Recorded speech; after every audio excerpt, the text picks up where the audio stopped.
पहला भाज्य संख्या। तो भाज्य संख्या क्या होगा? वैसा संख्या जो स्वयं या स्वयं और एक के अलावे, जैसे कोई भी संख्या एक से कटने वाला होता है और खुद से कटने वाला, यानी कि स्वयं से कटने वाला होता है। कोई भी संख्या कम से कम 2 नंबर से कटेगा ही कटेगा, यानी कि 1 से कटेगा और स्वयं से कटेगा। जैसे 5 को कर लेते हैं तो 5 1 से भी डिवाइड होता है और 5 से भी डिवाइड होता है। तो कोई भी ऐसा संख्या जो एक या स्वयं के अलावे किसी संख्या से कटे, जैसे अगर हम बोल देते हैं 4, ये 1 से भी कटेगा और 4 से भी कटेगा, ये तो फर्स्ट कंडीशन है। लेकिन इसके अलावे ये 2 से भी कटने वाला है। ये 4 जो है 2 से भी कट जाएगा, यानी कि 1 और स्वयं के अलावे किसी नंबर से कट गया। तो कोई भी ऐसा संख्या जो एक या स्वयं के अलावे किसी अन्य संख्या से कटे, हम उसे भाज्य संख्या कहते हैं। यानी कि 1 और स्वयं के अलावे कम से कम एक दूसरा कोई संख्या होना चाहिए जिससे कि वो संख्या कट जाए। तो इस तरीके से जो हमारे पास संख्या आएगा वो संख्या हमारा क्या कहलाएगा? भाज्य संख्या। अब एक और बात है, अभाज्य संख्या एक होता है, अभाज्य संख्या। तो अभाज्य संख्या को हम लोग प्राइम नंबर कहते हैं। अभाज्य संख्या को हम लोग रूढ़ संख्या भी कहते हैं। तो रूढ़ संख्या क्या है? अभी यहाँ पे बात की है कि कोई भी ऐसा संख्या जो एक या स्वयं से कटे, जो एक से कटे और स्वयं से कटे, वो जितना भी संख्या होगा वो सब अभाज्य संख्या, इसको रूढ़ संख्या भी कहते हैं, और इंग्लिश में क्या होता है? Prime number. अब यहाँ पे एक बात और, भाज्य संख्या जो है इसको हम लोग कंपोजिट नंबर कहते हैं। Composite number. भाज्य संख्या क्या कहलाता है? Composite number. तो हमारे पास 2 तरह का संख्या हो गया, एक हो गया अभाज्य संख्या, रूढ़ संख्या या प्राइम नंबर। ये वे संख्या है जो एक या स्वयं के अलावे किसी अन्य संख्या से न कटे। और भाज्य संख्या क्या हुआ? वैसी संख्या है जो एक और स्वयं के अलावे कम से कम एक और संख्या से कटे, तो वो संख्या भाज्य संख्या कहलाएगा। चलिए आगे देखते हैं। एक हमारे पास और है, एक है सह अभाज्य। सह अभाज्य संख्या। ये सह अभाज्य संख्या क्या हो गया? सह अभाज्य को इंग्लिश में हम लोग कहते हैं को प्राइम नंबर। तो को प्राइम नंबर क्या होता है? सह मतलब एक दूसरे के कंपैरिजन में, मतलब को होता है। तो इसमें होता क्या है कि जैसे कोई भी 2 नंबर हम ले लें, जैसे हम 2 को लिए और 3 को लिए, इन दोनों के बीच में कोई कॉमन नंबर नहीं होना चाहिए।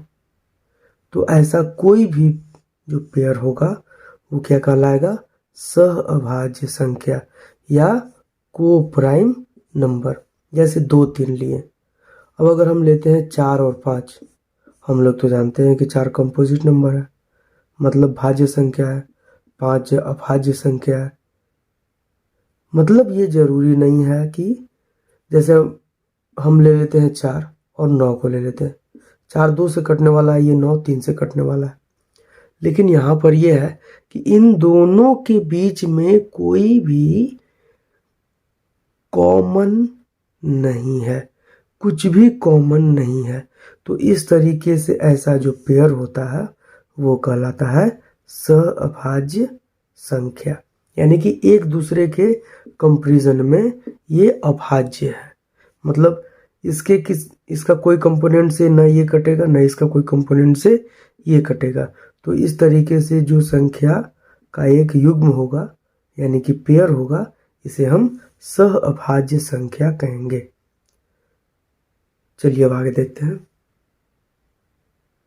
तो अभी हम देख रहे थे कि कोई भी संख्या जैसे अगर हम 6 को ले लेते हैं तो 6 1 से कटेगा, 2 से कटेगा, 3 से कटेगा और 6 से कटेगा। अगर ये 1 या स्वयं से कटता तो ये क्या हो जाता? अभाज्य संख्या होता। अब 1 या स्वयं के अलावे कम से कम 1, अब यहाँ पे तो 2 है, मतलब यहाँ पे है कि कम से कम एक संख्या से अगर कट जाता तो हम इसको क्या कहते हैं कि ये भाज्य संख्या है। तो ये दोनों के अलावे ये 2 और संख्या से कट रहा है, यानी कि ये तो भाज्य संख्या है, पहला कंडीशन। दूसरे में अगर ये सिर्फ 1 या स्वयं से कटता, यानी कि सिर्फ 1 से कटता, 6 से कटता, जैसे 5 को ले लेते हैं, 5 कितना से कटेगा? 1 और 5 से, यानी कि 5 क्या हो गया? 5 अभाज्य संख्या हो गया, यानी कि प्राइम नंबर हो गया ये। तो इस तरीके से हम देखें कि 5 जो है सिर्फ 1 से कटता है और 5 से कटता है, मतलब ये प्राइम नंबर है। और ऐसा कोई भी संख्या जो 1 या स्वयं के अलावे कोई भी दूसरा संख्या से कटे, कम से कम एक संख्या से जरूर कटे, तो वो क्या कहलाता है? भाज्य संख्या। कम से कम एक दूसरा संख्या से कटे तो भाज्य संख्या। अब यहां पर एक चीज, 6 कितना कितना से कट रहा है? 1 से भी कट रहा, 2 से भी कट सकता है, 3 से भी और 6 से भी। तो यहां पर हम देख रहे हैं कि 6 जो है ये 1 से, 2 से, 3 से, 6 से सबसे कट रहा। तो 1, 2, 3 और 6 इस 6 के लिए गुणनखंड होगा। ये सभी संख्याएं जो है, ये 1, 2, 3 और 6, ये 6 का क्या है? गुणनखंड है। यानी कि वैसी संख्याएं, वो सभी संख्याएं जो किसी संख्या को विभाजित कर सके, वे सभी उस संख्या का गुणनखंड कहलाता है। यानी कि इसको हम लोग कहते हैं फैक्टर। तो हम लोग यही देखेंगे कि फैक्टर क्या होता है। तो फैक्टर वे सभी संख्याएं हैं, गुणनखंड वे सभी संख्याएं जो किसी दूसरी संख्या से विभाजित हो जाए या कट जाए। तो वो सभी संख्याएं उस संख्या के लिए गुणनखंड होगा। जैसे 6 1 से भी कट रहा, 2 से भी कट सकता है, 3 से भी और 6 से भी। तो ये यहाँ पे 1, 2, 3 और 6 ये सभी जो है इस 6 का क्या होगा? गुणनखंड होगा, यानी कि फैक्टर होगा। इसको हिंदी में बोलते हैं गुणनखंड। और ये जो प्रोसेस होता है जिसमें हम इसको तोड़ते हैं कि ये किस किस संख्या से, हम ये जानने की कोशिश करते हैं कि ये किस किस संख्या से कट सकता है, तो उसे हम कहते हैं गुणनखंडन, यानी कि फैक्टराइजेशन। जैसे हम 6 को ले लेते हैं, 6 को लिए 2 से 3 टाइम में, तो हम 6 के लिए क्या लिखेंगे? 2 इंटू 3। तो 2 इंटू 3 और यहाँ पे एक भी तो कॉमन हो सकता है ना, यानी कि 1 इंटू 2 इंटू 3, ये तो हो गया। अब यहाँ पर देखिए, यहाँ पर हम अलग अलग हम लेते हैं। ये 1 से भी कट जाएगा, ये 2 से भी कट जाएगा, ये 3 से भी कट जाएगा, और इन दोनों को गुना कर देंगे तो कितना हो जाएगा? 6, यानी कि 6 से भी कट जाएगा। तो इस तरीके से हम ये फैक्टर को कैलकुलेट करते हैं। अब यहाँ पर बात होता है कि फैक्टराइज करना तो आ गया, अब इस पर आधारित कुछ और भी एग्जाम्पल देख लेते हैं। 8 को फैक्टराइज अब करके देखेंगे। तो 8 को फैक्टराइज करेंगे तो 2 से 4 बार में, फिर ये 2 से तो 2 बार में, यानी कि 8 बराबर कितना होगा? 2 गुने 2 गुने 2। इसको अगर हम चाहे तो ऐसे भी लिख सकते हैं, 8 इज इक्वल टू 2 का पावर 3। अब यहाँ पे कोई और दूसरा संख्या ले लेते हैं, जैसे मान लेते हैं कि 90। 2 से 45 बार में, 2 से कटेगा नहीं, 3 से कटेगा बिल्कुल, 4 और 5 9 होता है, तो 9 तो 3 से डिविजिबल है, इसलिए ये 45 भी 3 से डिविजिबल होगा। तो 45 15 बार में, फिर 3 से 5 बार में, यानी कि 90 बराबर हम क्या लिखेंगे? 2 गुने 3 गुना 3 गुना 5, 3 90 का फैक्टर हो गया, मतलब इसका गुणनखंड हो गया।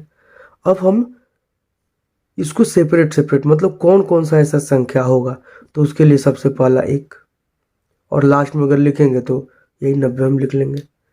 उसके अलावा हम यहाँ पे बार बार चेक करें, ये 2 से कट जाएगा बिल्कुल, 3 से कटेगा बिल्कुल, 5 से भी कट जाएगा, ठीक है, 3 दूना 6 से भी कट जाएगा, 15 छक्के 90।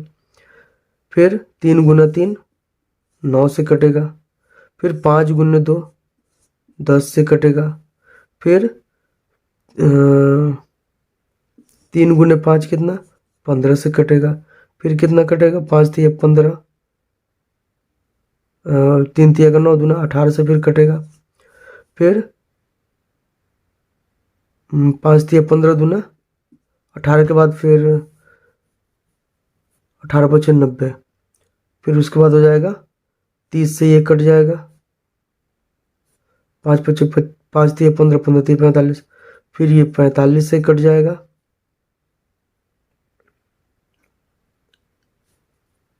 ओ सॉरी 45 यहाँ पे लिखना है, 45 से कटेगा और फाइनली 90 से। अब यहाँ पे हमको देखना होगा कि क्या हम जो बनाए वो सही बनाए। यहाँ पर ये 90 जो है किस किस संख्या से कट रहा है, 1 से 2 से 3 से 5 से 6 से 9 से 10 से 15 से 18 से 30 से 45 से और 90 से। तो ये जो संख्या है 90, ये इन सभी संख्याओं से कट जाएगा। तो ये ऐसा कितना संख्या जिससे ये कट जाएगा, तो यहाँ पे हम देख रहे हैं 1 2 3 4 5 6 7 8 9। तो यहाँ पे हम 90 में ही देख लिए कि 90 के लिए हमको 12 संख्या ऐसा आ गया। अगर इससे बड़ा होता तो कैसे हम काउंट करेंगे। यानी कि अगला जो हमारा टारगेट है ये, इसमें हमको ये देखना होगा कि अगर हम इसको फैक्टराइज कर रहे हैं तो एक चीज़ और, ये जो फैक्टराइज करते हैं ना ये सभी प्राइम नंबर से ही होता है। ये फैक्टराइजेशन का जो काम होता है, जैसे कैसे फैक्टराइज करते हैं, पहले 2 से, उसके बाद 3 से, उसके बाद फिर कितना से इसको फैक्टराइज करते हैं 5 से, उसके बाद 7 से, उसके बाद 11 से, फिर 13 से। तो ये सभी नंबर क्या होता है, प्राइम नंबर होता है। तो प्राइम नंबर के थ्रू हम किसी भी नंबर को फैक्टराइज करते हैं, तो इसलिए ये जो फैक्टराइजेशन होता है इसको प्राइम फैक्टराइजेशन भी कहा जाता है। यानी कि अभाज्य गुणनखंड, सॉरी अभाज्य गुणनखंडन, फैक्टराइजेशन का मतलब गुणनखंडन। तो हम यहाँ पे देखते हैं कि ये प्राइम नंबर से ही हम इसको डिवाइड करते हैं। जब भी डिवाइड करते हैं तो 2 से 3 से 5 से। तो ऐसा जो फैक्टराइजेशन होता है, इस तरीके से जो हम फैक्टराइज करते हैं, इस कारण से इसे हम प्राइम फैक्टराइजेशन मेथड भी कहते हैं। तो इस तरीके से जो प्राइम फैक्टर्स होंगे उनको हम देखेंगे। तो यहाँ पे हम देखें कि 90 को फैक्टराइज किए तो इतना सारा नंबर आ गया। तो अगर हम ये कहें कि क्या कोई तरीका है जिसके माध्यम से हम ये जान लें कि 90 को फैक्टराइज करेंगे तो इसमें कितने अभाज्य गुणनखंड होंगे, तो चलिए देखते हैं। 90 को हम फैक्टराइज करेंगे, तो 90 को फैक्टराइज करेंगे तो पहले 2 से, तो कितना बार में 45 बार में, 2 से नहीं कटेगा, 3 से 15 बार में, फिर 3 से 5 बार में। यानी कि 90 इज इक्वल टू 2 इंटू 3 का स्क्वायर इंटू 5, यानी कि 2 का पावर 1, 3 का पावर 2 और 5 का पावर 1। अब यहाँ पे हम देखेंगे कि ऐसा कितना संख्या होगा जिससे ये 90 फैक्टराइज हो सकता है, यानी कि इसके कितने फैक्टर होंगे। तो चलिए डायरेक्ट हमारे पास फॉर्मूला होता है, अगर n कोई नंबर है जिसे अगर हम a, b और c के फॉर्म में इसको तोड़ सकते हैं, a का पावर अगर x है, b का पावर y है और c का पावर z, अगर इस तरीके से इस फॉर्मेट में अगर ये रहता है, जैसे यहाँ पे 90 बराबर 2 गुना 3 गुना 5, अब 2 का पावर 1 है, 3 का पावर 2 है, 5 का पावर 1 है। उसी तरीके से अगर n, ये अब जरूरी नहीं कि ये 3 ही हो, 4 संख्या भी हो सकता है, 5 भी हो सकता है, ये जितना जैसा होगा उस कंडीशन के हिसाब से देखेंगे। तो हम यहाँ पे बात कर रहे थे कि कोई n जो है कोई नेचुरल नंबर है, इसको अगर हम ब्रेक करते हैं तो a b c 3 फैक्टर के फॉर्म में ब्रेक करता है, जिसमें a x टाइम है, b y टाइम और c z टाइम, इसलिए हम इसको लिखें a to the power x, b to the power y और c to the power z। अब यहाँ पर हम देखेंगे कि अगर इस तरीके से हम इसको ब्रेक कर लेते हैं तो ब्रेक करने के बाद हमें अगर निकालना हो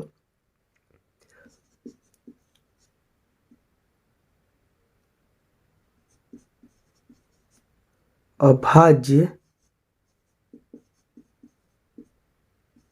संख्याओं की संख्या, सॉरी अभाज्य गुणनखंड यहाँ पे लिख लेते हैं, अभाज्य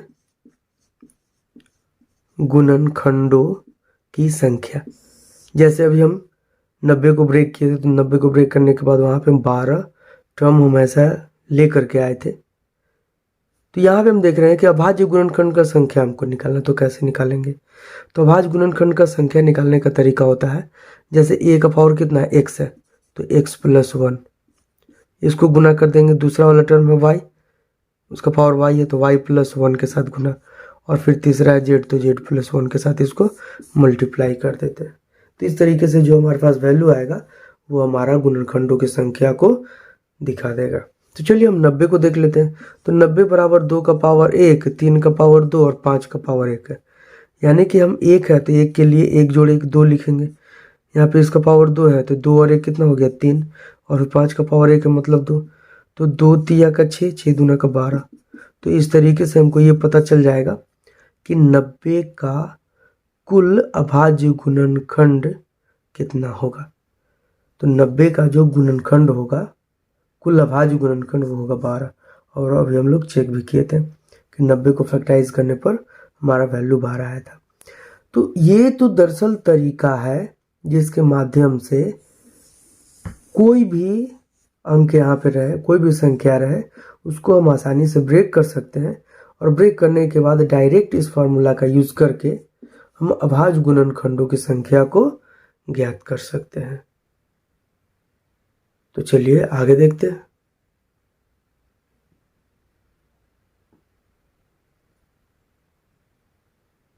चलिए आगे देखते हैं। जैसे मेरे पास संख्या है 8। अब 8 को अगर हम ब्रेक करते हैं तो इसमें कितना अभाज्य संख्या होगा, मतलब अभाज्य गुणनखंड कितना होगा इसका। तो इसका अभाज्य गुणनखंड निकालने से पहले इसको पहले क्या करते हैं, फैक्टराइज कर लेते हैं, यानी कि गुणनखंडन इसका करते हैं।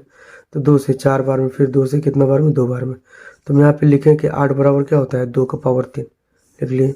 अब इसमें अभाज्य गुणनखंडों की संख्या कितना होगा, तो इसमें अभाज्य गुणनखंडों का संख्या जो होगा वो क्या होगा, उसका पावर प्लस 1।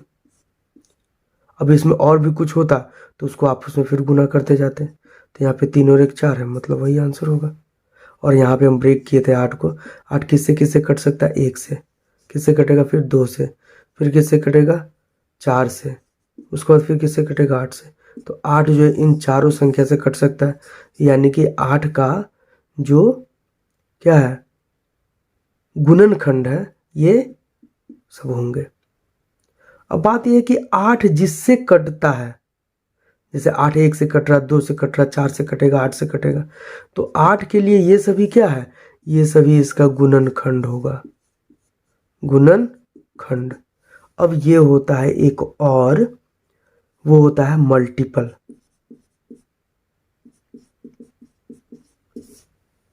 क्या होता है, मल्टीपल, या इसको हम लोग गुणज भी कहते हैं। तो ये क्या होता है, जैसे हम 2 को ले लिए, तो 2 में 1 से गुना करेंगे तो 2, 2 में 2 से गुना होगा तो 4, फिर 2 3 6, 2 चौके 8। मतलब ये है कि यहाँ पे ये सभी संख्याएं इस संख्या से कटेगा। तो जिस संख्या में कोई संख्या को गुना करके हम कोई दूसरा संख्या प्राप्त कर सकते हैं, तो वे सभी संख्याएं, वे सभी प्राप्य संख्याएं, मतलब प्राप्त होने वाली संख्याएं 2 का क्या होगा, गुणज होगा। जैसे हम 5 ले लेते हैं, 5 का गुणज क्या होगा, 5 1 5, 5 दूना 10, 5 3 15, 5 5 25, इस तरीके से। तो 5 का गुणज ये है, और यहाँ पर क्या है, ये इसका गुणनखंड है। मतलब वे सभी संख्याओं का एक सेट जो किसी संख्या को डिवाइड कर सकता है, जो किसी संख्या को विभाजित कर सकता है, वे सभी संख्या उसका गुणनखंड कहलाता है। और दूसरे में किसी संख्या में कोई दूसरा संख्या से गुना करने पर जो संख्या में प्राप्त होता है वे सभी उस संख्या का क्या होता है, गुणज होता है, यानी कि मल्टीपल होता है। यानी कि हम इसमें कोई संख्या से गुना करके ये संख्या अगर ला सकते हैं तो इसका मतलब इसका ये क्या है, मल्टीपल है। या हम इसमें कोई संख्या को मल्टीप्लाई करके इसको ला सकते हैं, इसलिए ये जो 2 है ये 2 क्या है, मल्टीपल है। किसका, 6 का। चलिए आगे देखते हैं।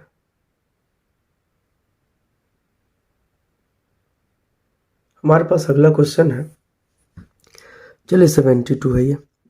इसको 2 से डिवाइड करेंगे तो 36, फिर 2 से तो फिर 18, फिर 2 से तो 9, फिर 3 से 3 बार में, यानी कि इसको 72 को हम लिखें तो 2 का पावर 3 गुने 3 का पावर 2 लिख सकते हैं।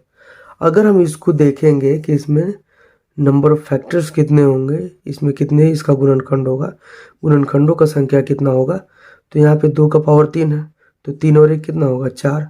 और यहाँ पे 3 का पावर कितना है, 2 है, तो 2 में 1 जोड़ देंगे तो कितना हो जाएगा, 3। यानी कि इसका जो भी पावर है उसमें 1 जोड़ करके उसको गुना कर देंगे तो 4 गुने 3 कितना हो गया, 12। अब बात होता है कि क्या वास्तव में होगा, तो हम फिर से वैसे चेक कर लेंगे। 72 किससे कटेगा, 1 से, 2 से, 24 दिया 72, फिर 4 से, 18 चौके 72, 5 से 6 से, 12 छक 72, फिर 8 से कटेगा 9 बार में, फिर 12 छक 72, फिर हो जाएगा 18 चौके 72, फिर 24 दिया 72, 36 गुना 72 और फिर 72 गुना 72। और यहाँ काउंट कर लेंगे, 1 2 3 4 5 6 7 8 12 12 आ गया। इसका मतलब ये है कि ये सही है। ये तरीका थोड़ा सा हौच-पौच होगा, कभी हो सकता है कि कोई संख्या हमसे छूट जाए, तो वैसे कंडीशन में ये जो तरीका है गुणनखंडों की संख्या निकालने का, ये सबसे बेहतर तरीका है और इस तरीके को प्रैक्टिस करना बहुत ही बेहतर होगा। तो हमारे लिए ये फार्मूला होता है कि उसमें गुणजों की संख्या गुणनखंडों की संख्या कितना होगा, तो उसका जो भी पावर होगा उसमें 1 जोड़ देंगे, फिर इसमें 1 जोड़ देंगे, फिर अगला का जो पावर होगा इसमें भी 1 जोड़ देंगे और आपस में इसको क्या करेंगे, गुना कर देंगे। गुना करने पर जो हमें संख्या प्राप्त होगा वे सभी क्या होंगे, इस तरीके से गुना करने पर जो संख्या में प्राप्त होगा वो क्या होगा, गुणनखंडों का संख्या होगा, यानी कि नंबर ऑफ फैक्टर्स होगा। तो फैक्टर का संख्या ज्ञात करने का सबसे बेहतर तरीका, इसके माध्यम से हम बिना ये सभी निकाले और उसे जोड़े हम डायरेक्टली ये जान सकते हैं कि उसका क्या इम्पैक्ट रहा।